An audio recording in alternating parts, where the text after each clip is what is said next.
أعوذ بالله من الشيطان الرجيم.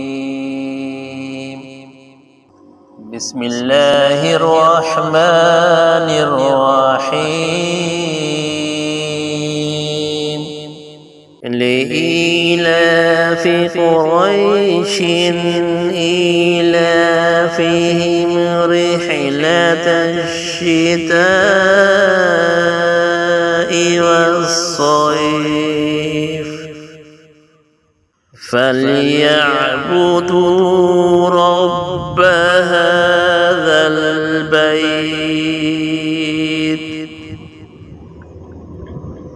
الذي أطعمهم من جوع وآمنهم من خوف.